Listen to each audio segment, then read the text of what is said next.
Peace, and welcome back into the latest episode of Men of a Certain Age. I am Les. I got my man Panero with me. We are missing our third leg, which is Josie Kid.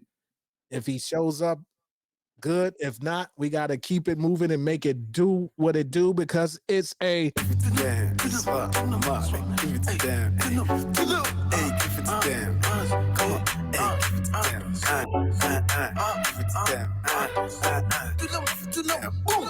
yeah. So it's been a minute since we've been able to get together.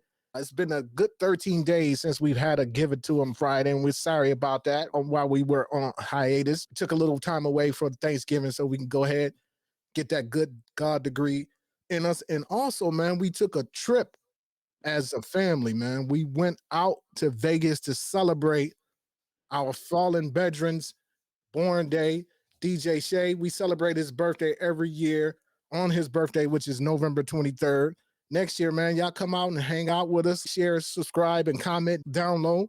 And next year, we'll definitely share through the pod where we're going. We're looking like we're going to Key West next year to get it done. So we're going to look to do that next year. So P-Double, how you, my G? I'm doing all right. I got over my little jet lag. You know what I'm saying? We got Josie Kid popping in. You know what I'm saying? Peace to Josie. And Les said, we're going to be doing Shade Day for the rest of our lives. You know what I mean? So we'd love for you to come join us. We'll give you the location. Come hang out with us. You know what I mean? Have a good time. Josie, can you give a mic check to make sure that you crystal clear? Mic check 1 2. Mic check 1 2. What's up with the people? Glad to see everybody today. It's good to see you, my G. And as I was telling the friends and family that we did just get back from our little hiatus from the pod, we took our trip out to Vegas. Josie, how did you enjoy Vegas, my G?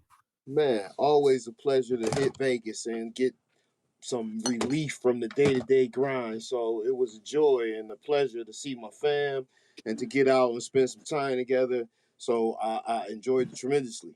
No doubt. So yeah, man, we made it back safe and sound, everybody. And it's, again, we apologize from the little time we were away, but again, we won't be gone long. If we're gone, we won't be gone long, and we will be back. You know what I'm saying? Yes, sir. So we're going to keep it going on this.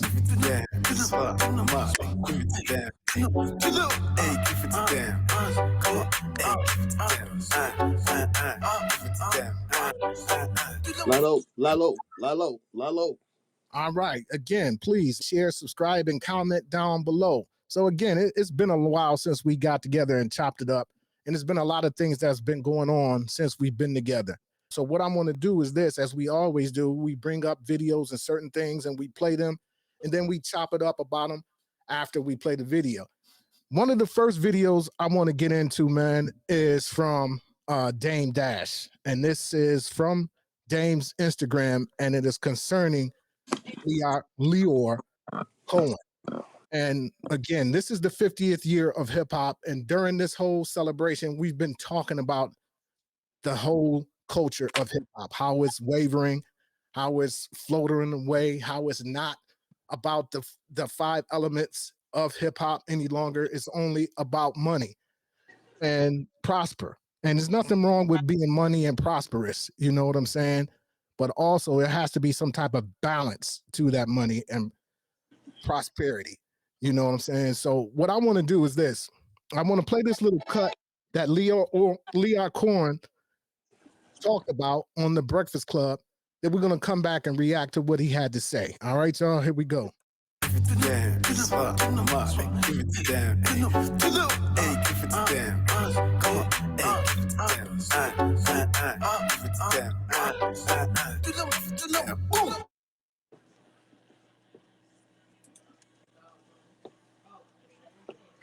Of the crack epidemic. I don't know what's this opioid thing, man. Well, being a crackhead wasn't cool back then. Being a crackhead wasn't cool. Now they seem like they're making it cool to be drinking lean and syrup, and it's the most dangerous. It's the most dangerous thing that's facing our society. So why sign an artist that would promote that? Because I already answered that question. You weren't paying attention. she asked me talent or issues, and I said talent. But I have to. I can't give up on people. Don't you think that's hypocritical though? You're saying the It's opioid problem's a problem. opportunistic. Yeah. I got people to feed. I got a business to run. You're gonna make Dame Dash take this clip and call you a culture vulture. Who's Dame Dash? You brought. I don't even know him. I don't even know him. So you bring his name up. I don't even know him. So y'all made a lot of money together. Made a lot of Come money. on, Lyor. Don't do that to him. I don't know him. I really don't. I don't know what to tell you. I won't really. So what I'm going to do is this. Since we came in during the middle, I'm going to start it from the beginning and then let y'all hear it, okay? Here we go. Particularly on women. But I think it helped change the course of the crack epidemic. I don't know what's this opioid thing, man. But being a crackhead wasn't cool back then. Being a crackhead wasn't cool. Now it seems like they're making it cool to be drinking lean and syrup and. It's the most dangerous thing that's facing our society. So why sign an artist that would promote that? Because I already answered that question. You weren't paying attention. She asked me talent or issues, and I said talent. But I have to. I can't give up on people. Don't you think that's hypocritical though? You're saying it's opportunistic. Yeah. I got people to feed. I got a business to run. You're gonna make Dame Dash take this clip and call you a culture vulture. Who's Dame Dash? You brought him up. I don't even know him. I don't even know him. So you bring his name up. I don't even know him. So y'all made a lot of money together. A lot of money. Come on, Lyor. Don't do that to him. I don't know him. I really don't. So I don't know what to tell you. I won't.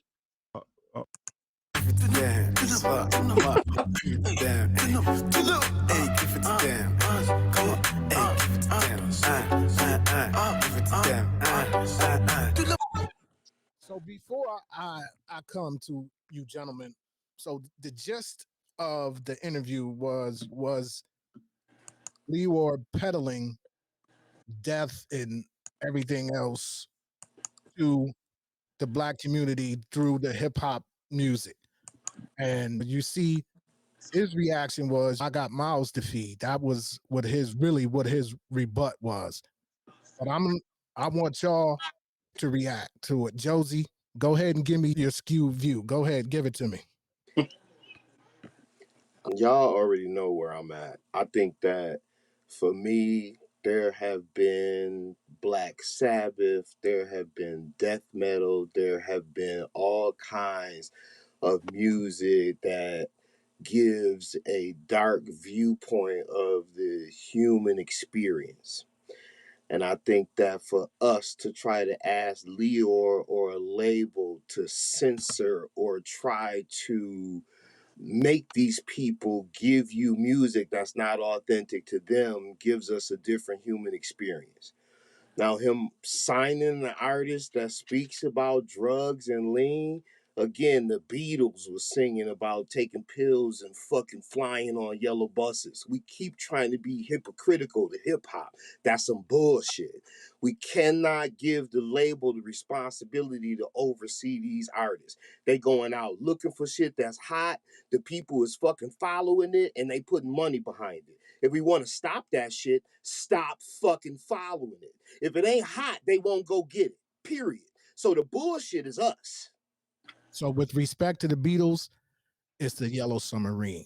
Whatever, you're right. Not whatever it was, they was high as fuck when they was singing about it. Not the Yellow Bus. Panero, what was your take on what Lyor had to actually say right there? Well, for him to say talent over issues and then use the issues to make money off is like what Charlemagne was saying. Well, he was saying the man got talent. If he got issues also, he ain't gonna give up on people. But the reason they went and got that shit is because he got talent. He said talent first. He not looking for the issues. They not going and saying, who fucked up? Let me go sign them. Bullshit. Okay. Now let's reverse it. What if Quincy Jones was out and he was looking for white talent to say things derogatory and to put. If he went and found some white talent that was fucked up and talking about some fucked up shit and people was following it and he signed them, I'm all for it. That's the point is, that's not ever going to happen because it can't happen. I think Quincy Jones has been a party to a lot of questionable shit. He in the fucking limelight for some bullshit. Yeah, but not for a whole nother race of people. My thing is this. It's okay. I understand your viewpoint, and I respect it. I'm saying, but for him to say he don't know who Dame Dash is extremely and no listens if it's about that shit. If we really care.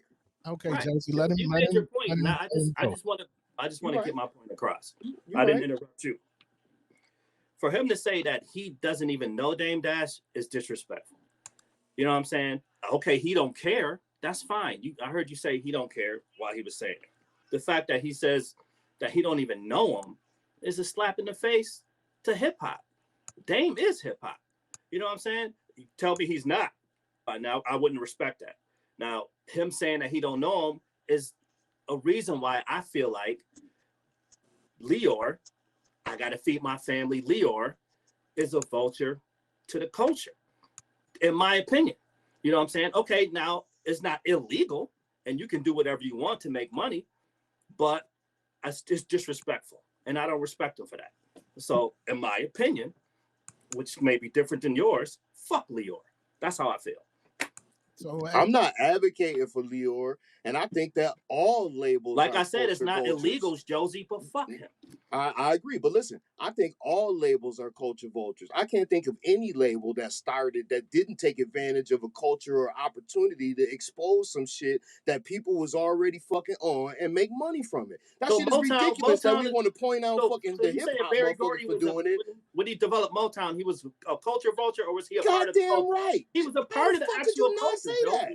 He's a part of the culture. Watch the movies, man. That motherfucker was the same as these motherfuckers. He took advantage of them fucking people. So, okay, he probably took advantage of them financially, but he wasn't a part of the culture. Right, business. Is Lyor a part of the culture? So it make it better if our people do it. That's that bullshit, doesn't matter. I'm man. talking about culture. It's dirty I'm not talking about in every culture. No, I'm just saying if he's a part of the actual culture and he does something legally, like you said, Lyor is doing it legally, but he's not even a part of the culture. Lyor been a part of the culture. To say Dame is hip hop and Lyor Cohen is not is crazy. Lyor Cohen is hip hop to me. He could be hip hop to you. Lyor is a culture vulture, and he proved it to him right there in that interview that he was a culture vulture. Because at the end of the day, he said it was about feeding his family.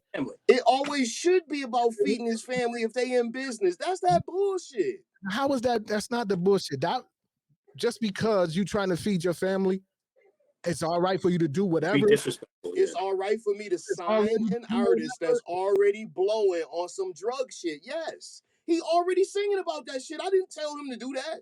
It was all right for him to sign DMX and he was smoking crack. We all hail that shit. Nobody fucking give him a problem about that. So was DMX glorifying drugs and different things in his music? Yes. Glorifying drugs? He talk about smoking crack and all them shits, and they had to bleep it out. If you get the fucking originals to any of them songs. Right? Because he was an addict, right? Or was he saying, let's smoke some crack and then go to the club? Come on, man. He gave you the human experience. His human experience was he talked about it so that we could avoid it. Okay. These motherfuckers' human experiences, they enjoying this shit and they want to talk about it. Molly, lean, coke, crack, weed, scamming, all of the derogatory, negative, den of iniquity bullshit that they could think of because it's what people gravitate towards. If we didn't gravitate towards it, they wouldn't fucking sing about it. So the problem is us. That's all I'm saying. Is it the gravitation or is it the marketing and the putting it out?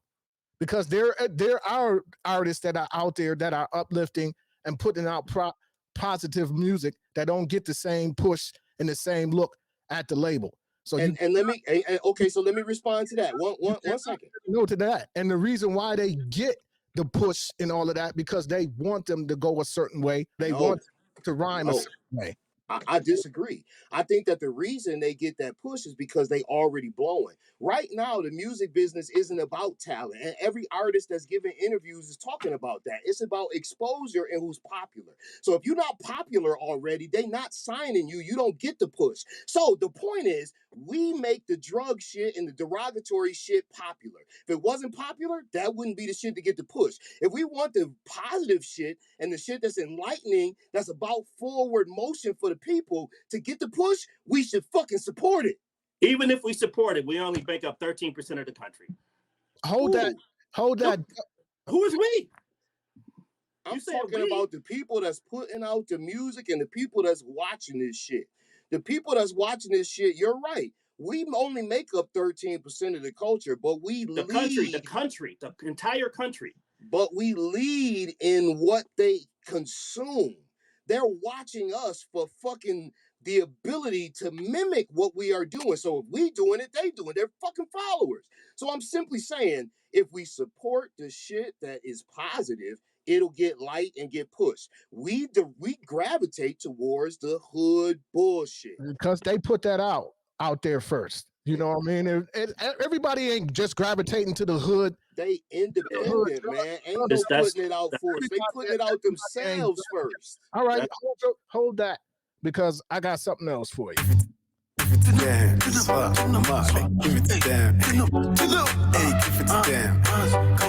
age of the independent artists. Ain't nobody giving them permission to put that bullshit out. So, Dr. Umar spoke on this very stuff that you talking about here, Josie. We're going to go ahead and let the God speak, and then we're going to come back and react to what Dr. Umar has to say. Joe.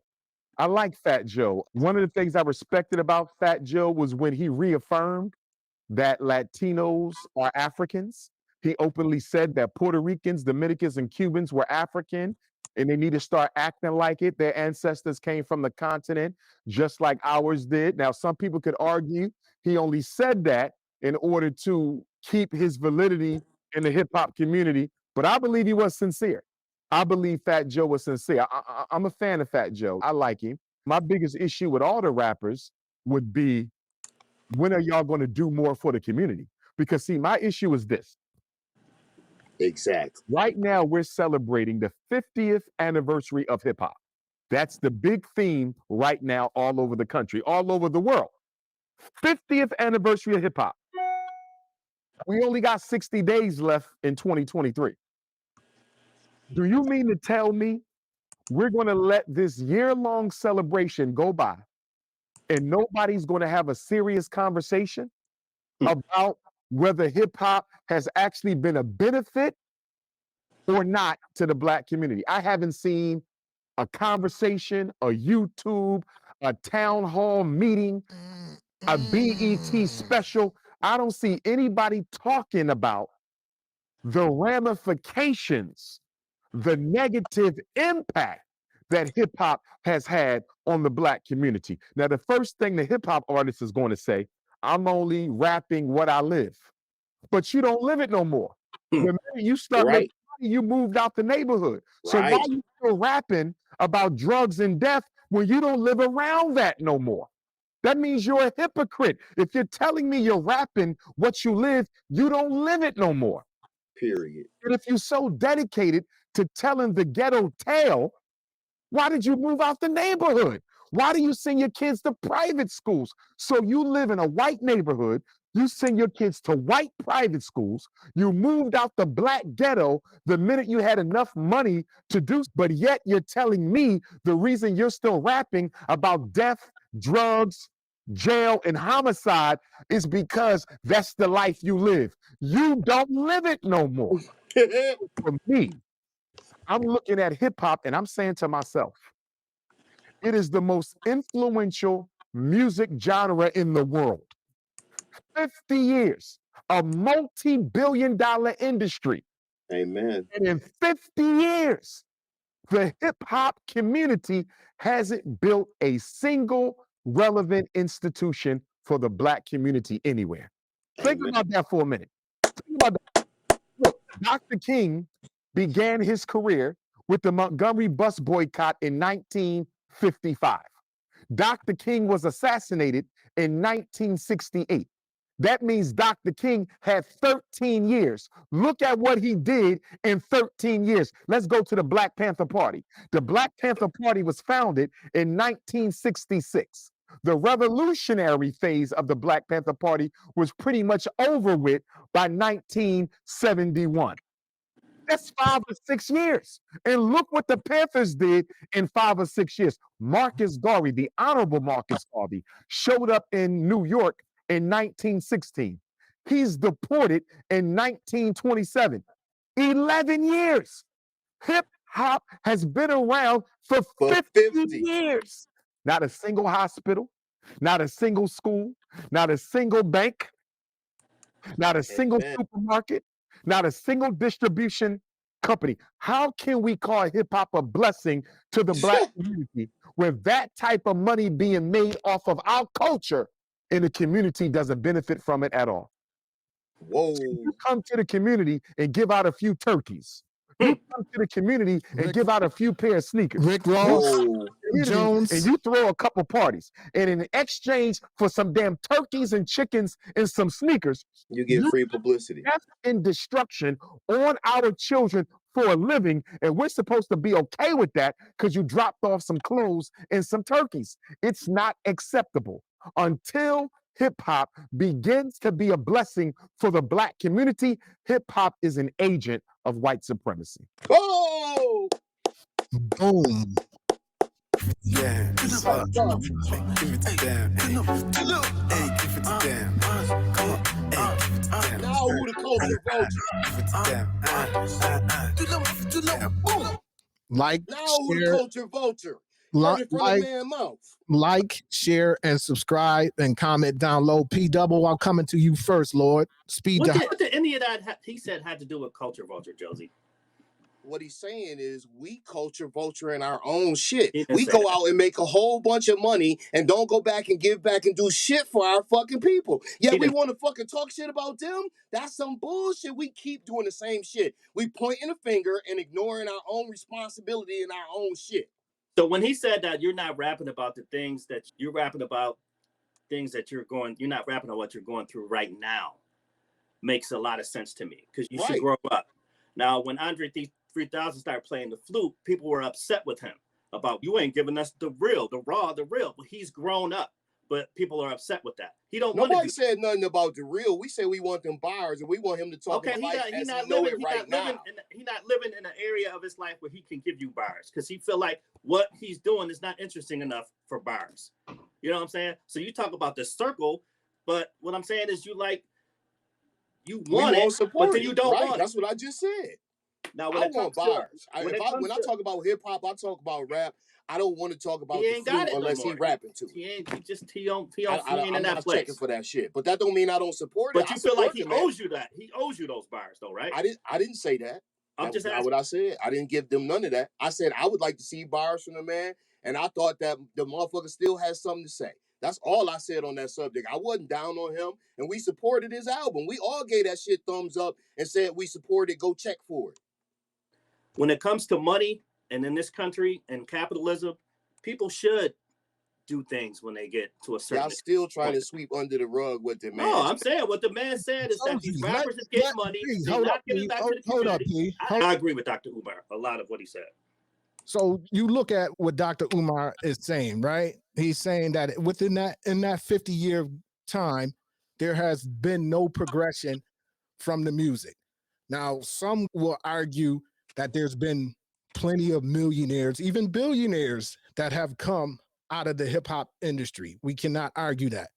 But his point is that there's been nothing given back to the culture but death and homicide. Which makes us vultures. Once again, which makes the companies vultures, because the companies are the ones who put out that music, who intentionally tell you this is what you need to rhyme about. This is what it needs to be. This is the age of the independent artists, man. They putting that shit out before they ever get to a label. That's a fucking lie. That's not what's going on right now. It's not a lie. And I got another clip I'm gonna show you. I'm not saying they're not saying that, but I'm saying if you watch it, that's not what's happening. Why did you say it was a lie then if you're not saying that? I just explained to you why. Because I'm watching the fucking music get put out. They don't fucking push that shit until they get popular. How is it the label that's responsible for what they're saying? So it's already popular. I'm gonna make a point to you, Janelle Monáe, right? When she first came out, and when she was first out doing her thing, she was selling records, doing fine. And then within the last year or two, now she's super sexualized. So maybe that's her saying, now in this point in my life, I want to show my sex appeal. Is somebody that's after the fact, and we now changing the subject. Someone is in their ear telling them you might want to show more skin because you probably will sell more records. Ain't no probably, she will. And again, if that's what the fuck the market is dictating, and all the people who support her are looking for her to be more sexy in order for her to get money, then that's what the fuck she got to do. That's what the fuck she felt like she needed to do in order to keep Erykah Badu show skin? Who are we? Does Erykah Badu show skin to sell records? Do Erykah Badu sell fucking records? Yes. She ain't been able to go fucking gold since the 80s. Nigga. What are you talking about? What are you talking about? Erykah Badu even out in the 80s. Jill Scott sells records. 90s then. Whenever the fuck she was out is when she was selling records. Tell me the time she went gold in the fucking 2000s. She's selling out tours right now as we speak. We not talking about that. Janelle Monáe is also selling albums and streams and tours. Now she's selling out tours, and now we ain't talking about that. So is it about older statesmen are also selling out tours, but ain't nobody buying their music or streaming their music? That's not what we talking about. Why ain't we just got finished looking at the older statesmen being hailed for the fact that they were selling out tours and the young motherfuckers wasn't. But for the music, they ain't selling the records and they ain't streaming that shit. For Janelle Monáe, which is what you brought up, she has way more of a fucking following and an opportunity for her to blow from where she is in R&B to pop than Erykah Badu. They're not even on the same plane. So yes, she gonna do what she gotta do to expand her audience. If that means being more sexualized, she gonna do that. She's gay. She don't care if niggas looking at her. So okay. So what we're gonna do now? She's doing that for women. How about that? Now we don't want to talk about that. No, she's gay. If she's putting herself out there sexually, why wouldn't she be doing that for other women? She's showing her body because she's gay? That's what you're saying? I'm saying she's showing her body because the sexualized part of her wants to be exposed to other women who think she is sexy. She's not doing that shit for men.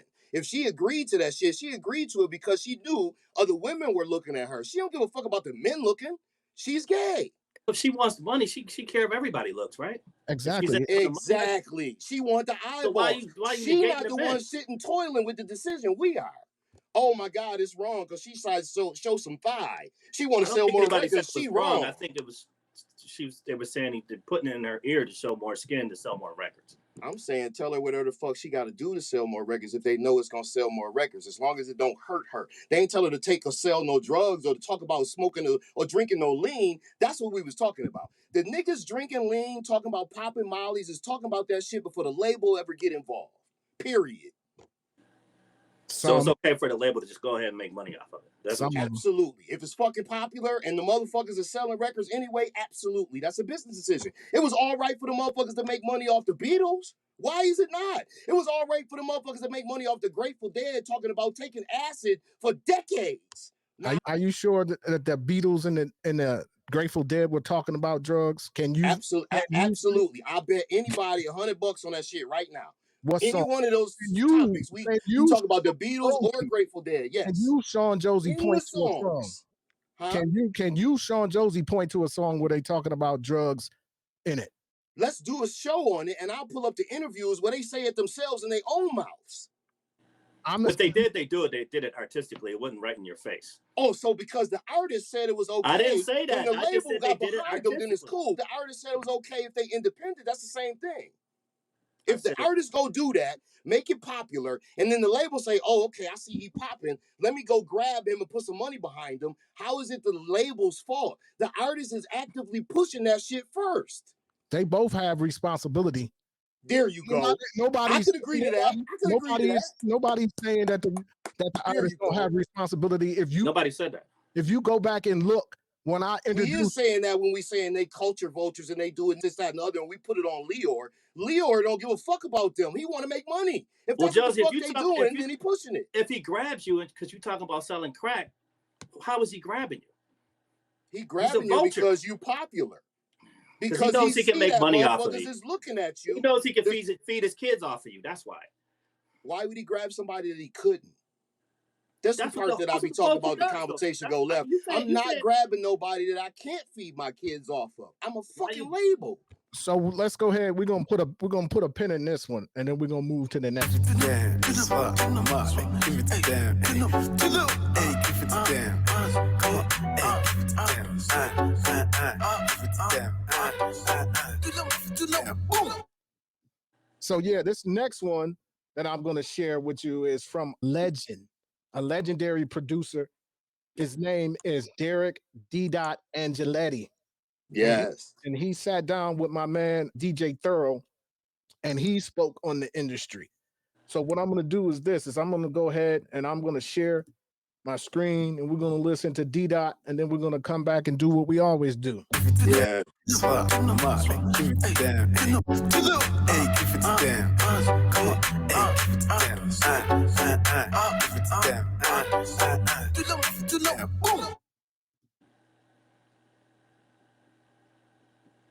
To be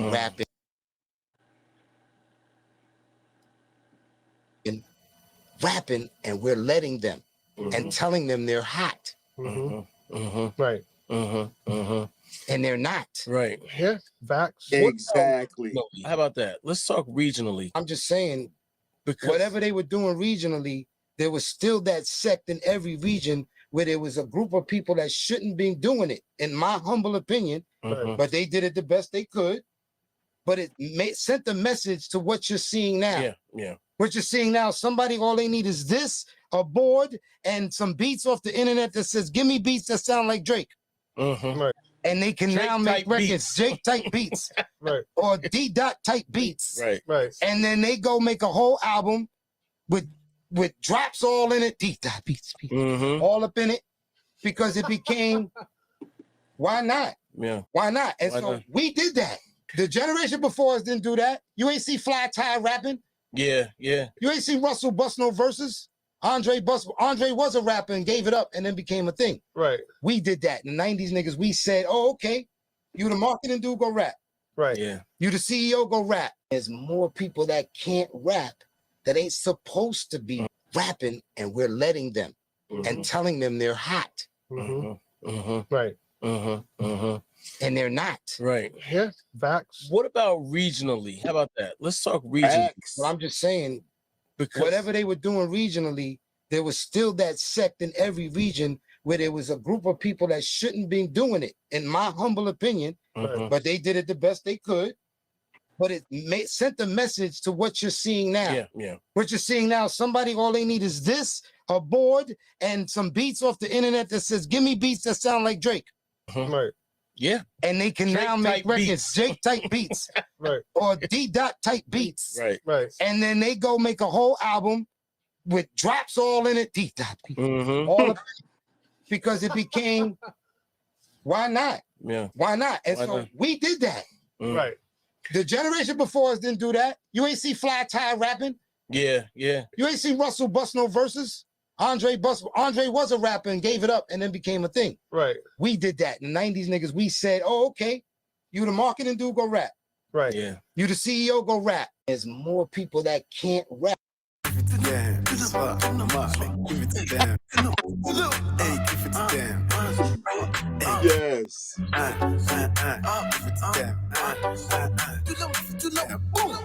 So, yeah, that whole little spill from D. encapsulates everything that we've been talking about here on this episode. Period. You know what I'm saying? He didn't say culture vultures, but he was alluding to that. And we are the gatekeepers of the culture.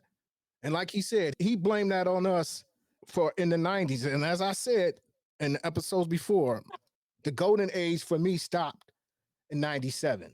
And he in that little clip, he started talking about CEOs rapping and producers and all of that type of stuff rapping. And that's, again, it changed from being what it was about, lyrics, beats, and all that type of stuff, to being commercial, trying to make money. So now, Puff, I'm gonna rhyme. Jermaine Dupri, I'm gonna rhyme. So on and so forth. They open up the gates to make it easy for everybody to come in here and do it. I think it's more, do you have talent or are you just doing it for the money? Like, there's two different, like right now, it's not like making a, you know how they used to make a CD with you ride to it, every joint is hot. You know what I'm saying? You took time to make it. You took time to play songs in certain areas on it, 1 through whatever, 1 through 13, 1 through 12 or whatever. Now I just need to make a hot single just so I get some bread. You know what I'm saying? Is it, like you said, we the gatekeepers, but the floodgates is open now. Like you said, all you need is a AI. Let me get a Drake beat and rhyme over it. Or if you can, you know what I'm saying? If you can make some bread doing it, you're going to make some bread doing it. But are you true to the art form of hip hop? You know what I'm saying? But again, it's maybe I don't care about the art form or the originators or the people that got me to this position where I can make music. I just want to make some money. And I think that's where we at right now. And it's like I said, there's nothing wrong with making money. It's fine. But can you be true to the art form to put you in a position to make the money? You know what I'm saying? Like the kid Academics, he says all kind of disrespectful shit about the pioneers of hip hop, how they broke and they ain't got no money and this, that, and the third. But would you be where you are without them? That's where I'm coming from as a man of a certain age. I agree with everything that you said, Pete, and I think that's important to remember, that none of these people who talk shit about the legends would be where they are without them. But I think that there is a direct correlation to the fact that this was the birth of a new industry and these artists were the forefront of what we now call hip hop, and the fact that they hadn't quite figured out how to adjust and go from artists to CEOs to businessmen who use those resources to do other things. They squandered them and now they're gone, and we're now trying to figure out how to pick up the pieces. But I think that it's important to really look at what he was saying and to drill down on the importance of it. I know we don't like it, right? But Puffy went on to become his biggest artist. After Big died, he sold the most records. What the fuck do you do about that? He was the creative one that developed those shows. He was the one that has the talent that put together the beats. Quincy Jones talks specifically about being in fucking studios and being with engineers and artists and motherfuckers who play instruments and so on and so forth. And he said that if you're the person that dumps the puzzle pieces out on the floor and you can put the puzzle pieces together by saying you do this, you do that, you turn this knob, you play this here, then you are the fucking producer. Puffy is a great producer who has produced many hits. Puffy is a great artist that has created many hits that we dance to all the fucking time. We cannot discount that. Is he hip hop? No. He's a rapper. Is Bad Boy hip hop? Yes, because they gave us a whole bunch of hip hop that we can fucking relate to. But we have to be able to look at both of those and be proud of them. We only proud of hip hop and not rap? Bullshit. I'm proud of all of it, and I think that it advanced us to where we are now. And yes, I think that we also did this to ourselves. We put those beats on the internet. We gave them the ability to carte blanche, put out an album about what they want and how they want it to sound before they had a chance to get artist development, A&R, or a label to get involved to tell them what it should sound and look like. So now we just get whatever. We mad now? That's us. We did that. That's all I've been saying all day. We did that. Men of a certain age did that. Men of a certain age is looking at these chicks with the scantily clad bullshit, supporting they shit and not supporting the ones with real lyrics. Men of a certain age did that. We can't blame nobody but ourselves. That's all I've been saying. I don't think nobody is blaming anybody else. I just think people are pointing to situations where people have been taken advantage of. I think we placing blame by trying to blame Lyor and not all of the artists that came through, or Russell with the bullshit, or any of that. Now, I think again that's fucking foul to make it seem like it's him and not everybody in the industry or all of the people involved. If they culture vultures, then again every label in existence is a culture vulture, and we need to call them all out for the bullshit. And they do, and they are, because they purposely market the music to our people. You know what I'm saying? And we accept it because we don't know no better, because we don't want to be educated. Most don't want to be educated on anything. They want to be dumbed down. So they dumb it down for them. You know, there was if it wasn't for the fact that they was marketing to our people, would we know how? We wouldn't have the Ace of Spades and the Douces and the Rockawares and all the shit that we push to our people if it wasn't for us looking at them doing that. We learned that shit by example. We can't be mad now that we also went out and did the shit too. From them. It was promoted to us through them. Absolutely. This is how you get bread. Companies are conglomerates. You know what I mean? Whereas the record company and the liquor company are one and the same. So then you get gin and juice pushed to a Dr. Dre so he can make a song about gin and juice, with then the sales and everything else on gin and juice go up. So they get licensing fees, they get marketing, they get paid for those endorsements. Again, feeding their family. We don't get mad when they ignore our people to feed their family. We get mad when Lyor ignored our people to feed his family. That's fucked up. We didn't get mad at gin and juice and none of that shit that happened when they was pushing Seagrams down our throat. That was cool. Who was it cool? Who said it was cool? Who was it cool?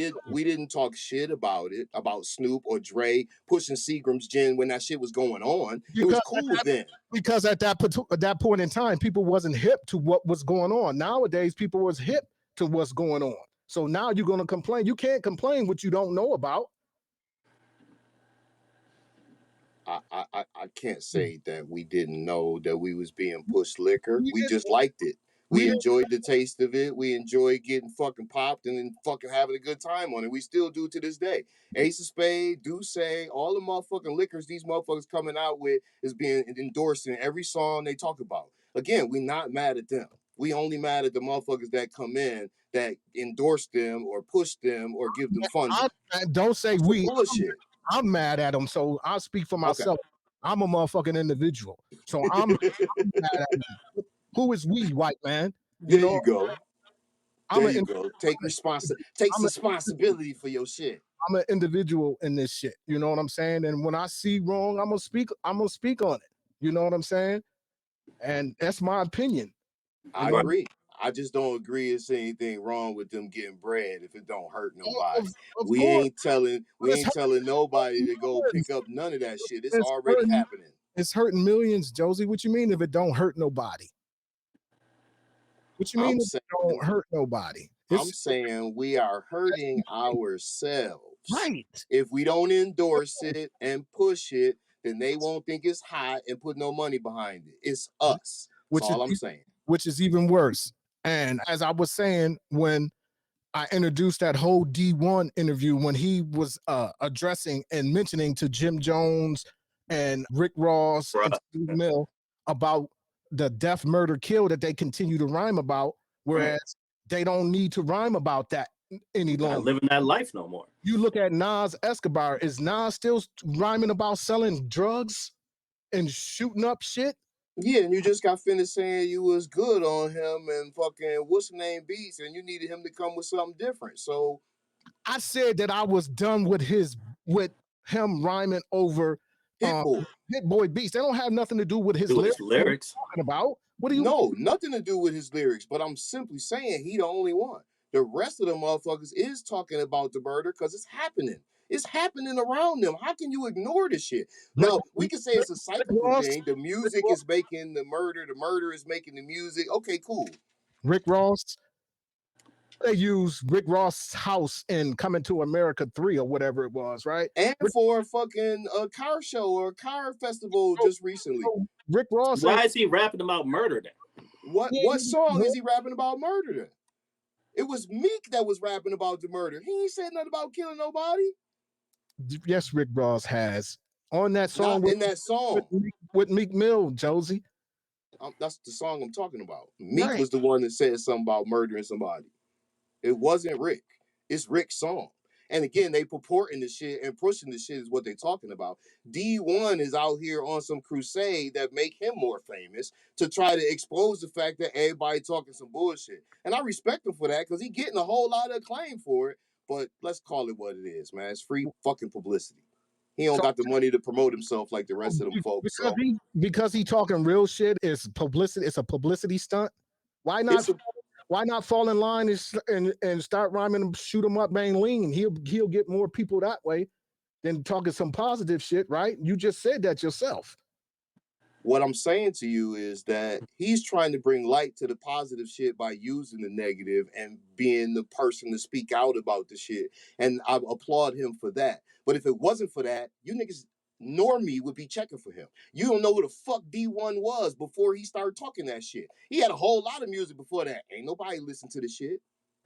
I'm gonna tell you, I'm gonna keep it 100. I never heard of the cat until I saw his interview. Exactly. And his speech was what made me check for him. You know what I'm saying? So if he was talking some shoot 'em up, bang lean, guess what? I ain't checking for that because that shit don't register. He wasn't talking that, but he didn't get no speech and you wasn't checking for it. I'm simply saying before that speech, before he exposed that he was going on this crusade, wasn't nobody listening. And the point being, so he should be talking shoot 'em up, bang lean. Is that what your point is? The point being, this is a publicity stunt for us to listen to what he has to say, and I applaud him for that. But it's no more and no less. He's not genuine in his thoughts and his ways of action. He only doing this so that he can sell records. We already know he's not going to sell records on positivity. Again, folks ain't selling records no more. He trying to get streams, and because of that, the shock and awe will get him streams. Same difference. Again, he is getting that acclaim. He is making the money now. That's the point. When nobody checking, now we all checking. Now all eyes on him. Who you think benefit from that but him? He's supposed to benefit because he's standing on something. I just said I applaud that. I'm not saying he's not supposed to. I'm saying recognize the hustle, nigga. Fuck.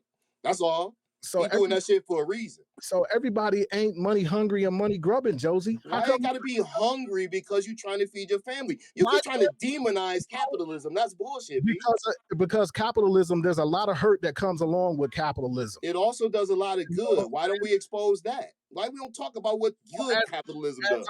As I was saying about D1. So he's saying something positive. It's only monetarily the reason why he's saying it positively. He's not doing it because he feels as though it needs to be said.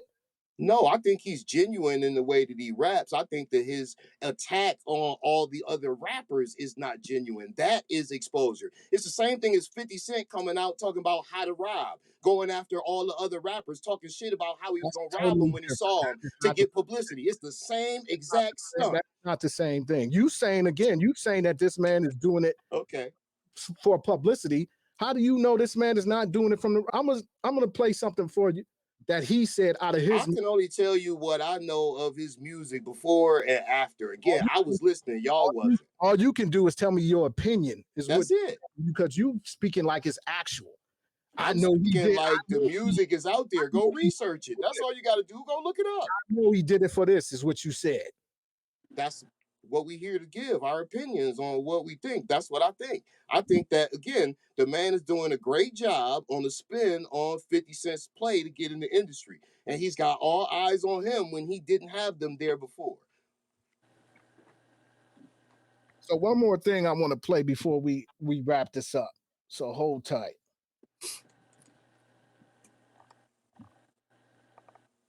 I like the joint that I sent y'all when he was talking to DMC. DMC gave him props too. He gave him props from all the old heads about being able to speak up on it. So I'm not saying it don't need to be said. It's just a reason. It's definitely strategic. That's all. And he got the spit to do it. Any major labels looking to sign him? How much you want to bet he get a push within the next 12 months? I'm talking about just now. Because Not what he's spitting, you loving it because it's true. Not that they talking about. It's real hip hop. He's talking to DMC and that's stuff from the heart. Tried right buying shoes online. Yeah, it's a bunch of boys out there that's supporting it, that's loving the fact that he going at boys. That's all. He going at boys with no remorse. That's traditional battle rap stuff. You gotta love it.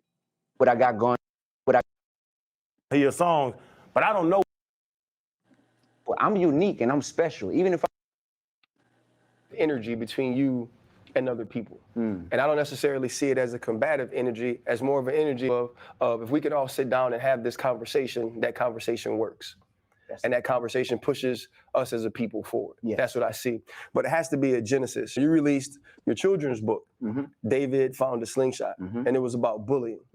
You spoke a little bit about what made you write that book before, but can you tell me what now as an adult man, what experiences you had as a kid that made writing that book important to you? Man, I got bullied when I was 5 years old in kindergarten in New Orleans. And all these years later, Ryan, I can still remember that fear I had. How you would prioritize in my industry, I'd be sitting here with godly wisdom like, does God care about this? Man.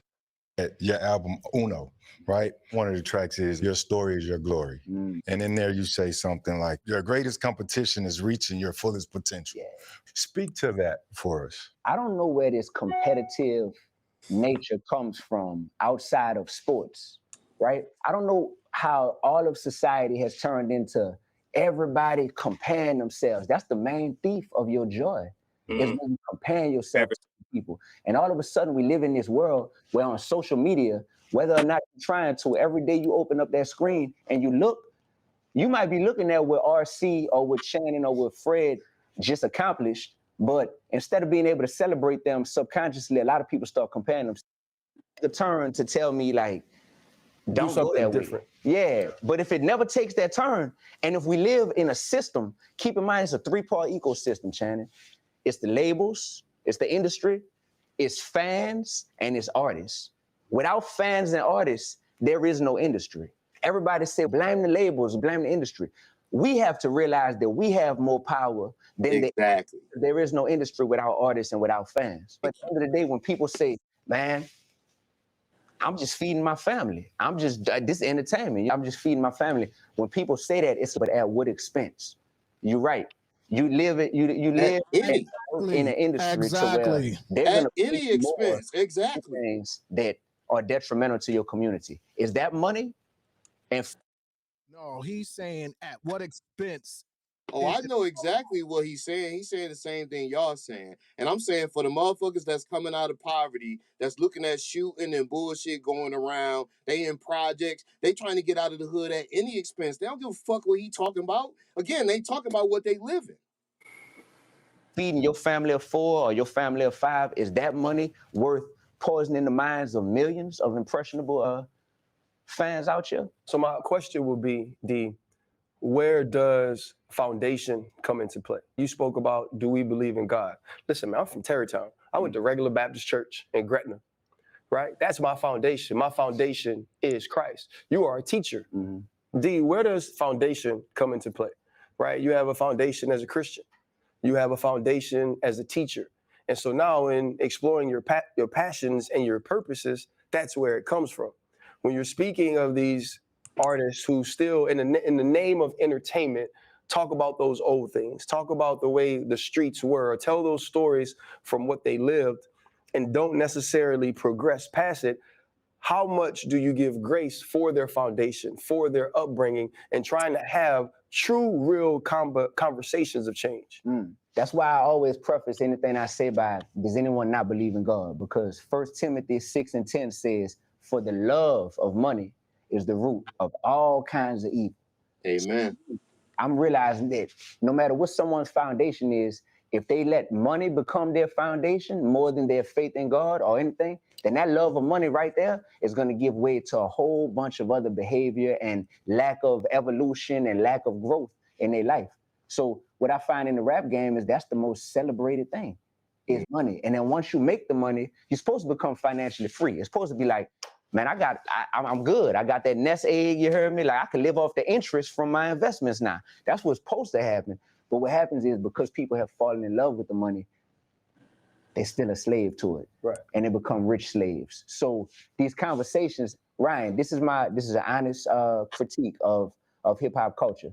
When you've evolved in every other aspect of your life, professionally, you got business investments, you got all kind of amazing business portfolios. Friendship wise, you got a whole new circle of friends. You're living in gated communities at this point, kids in private schools. You're moving different in so many different ways.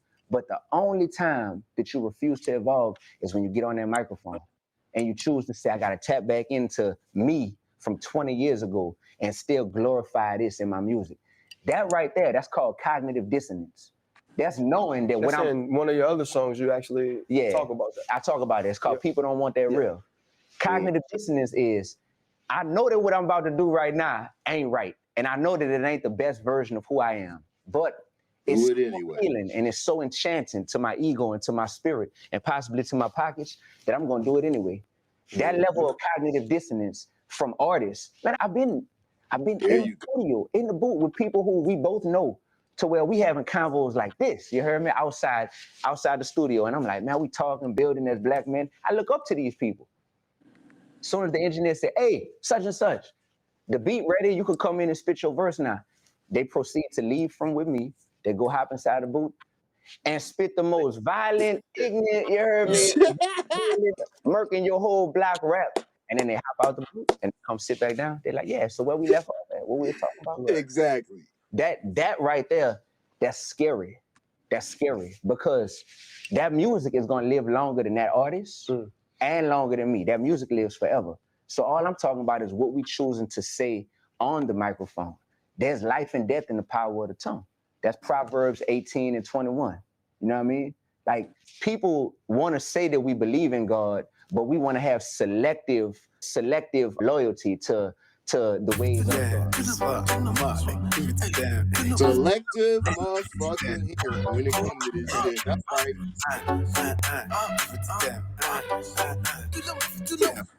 And see, let me just say one thing. All three of us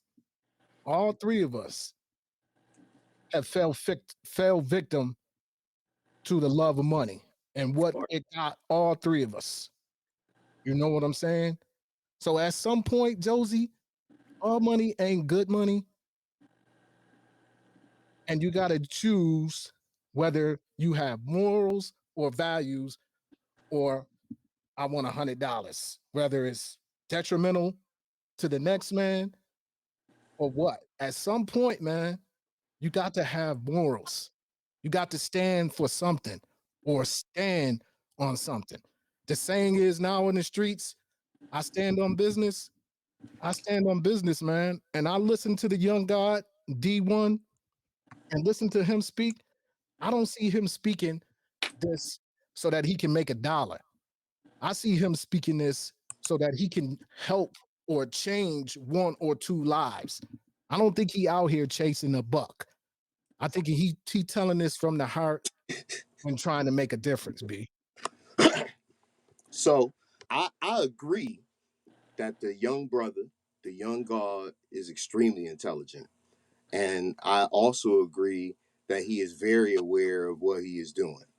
I think that in the conversation that we heard, what you get more is a down home talk or view of his actual thoughts and mindset and morals. And I'm a very moral person also. I believe in God. I believe in family.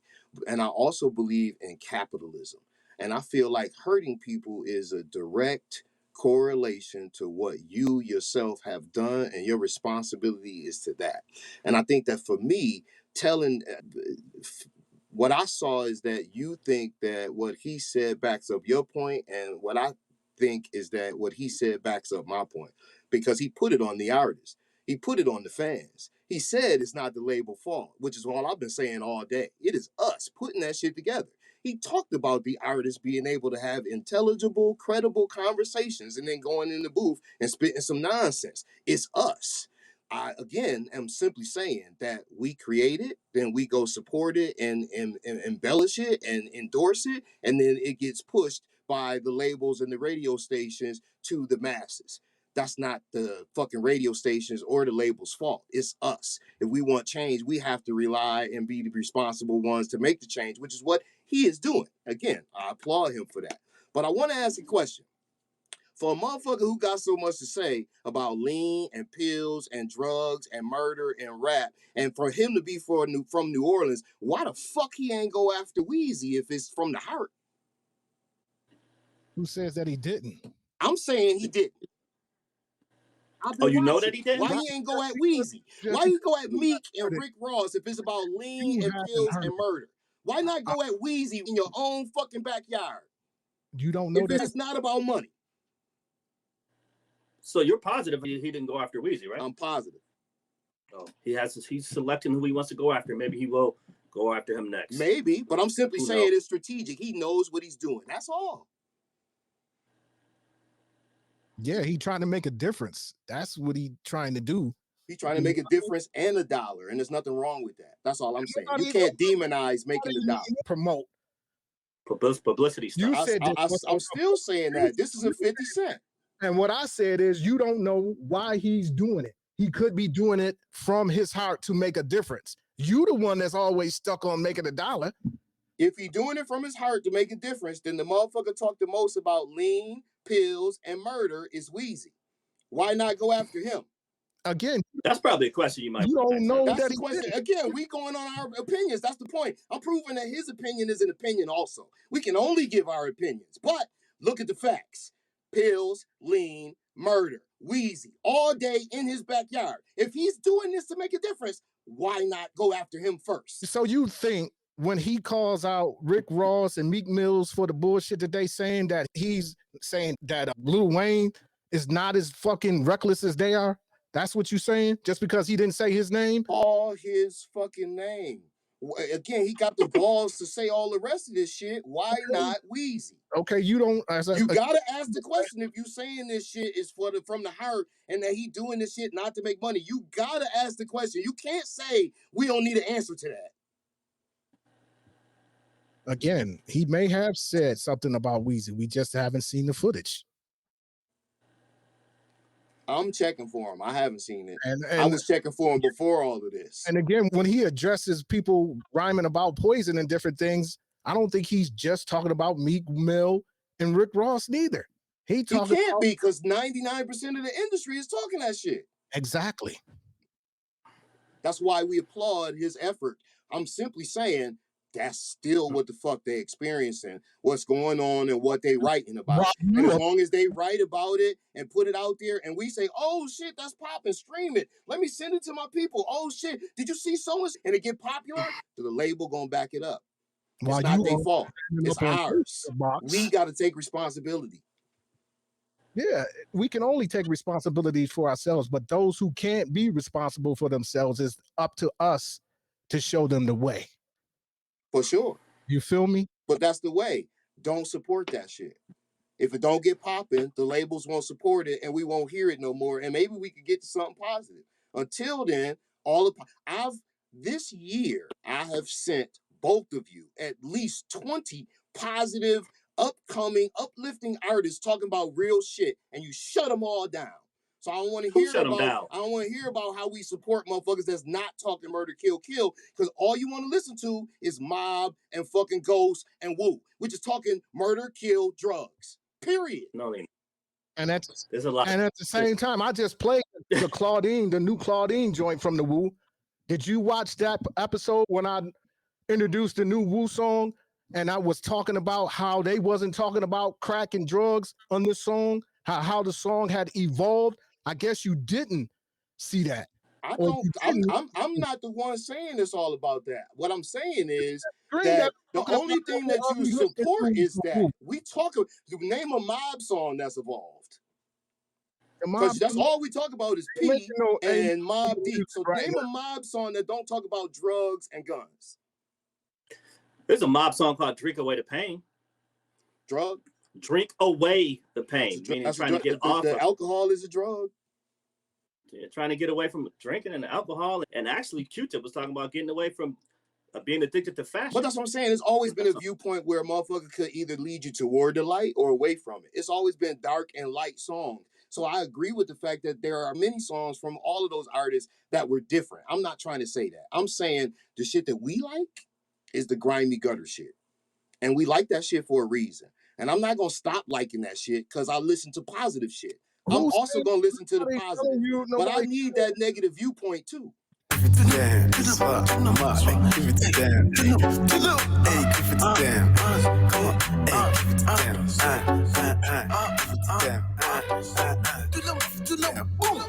Panero, before we wrap this up, you got anything to say to the people? Yes, sir. Yes, sir. Nieces and nephews. In the words of Dougie Fresh, hip-hop is supposed to uplift and create to educate people on a larger level and to make a change. Peace to Dougie Fresh. Peace to Doug. Josie, you got anything to say before we get out of here? Nieces and nephews, we live in a capitalistic society. Money is not evil, as the many people that spoke today said. It is the lust or the love of money that is evil.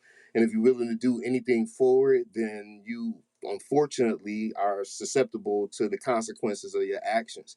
And that starts from the person standing behind the mic. So do better.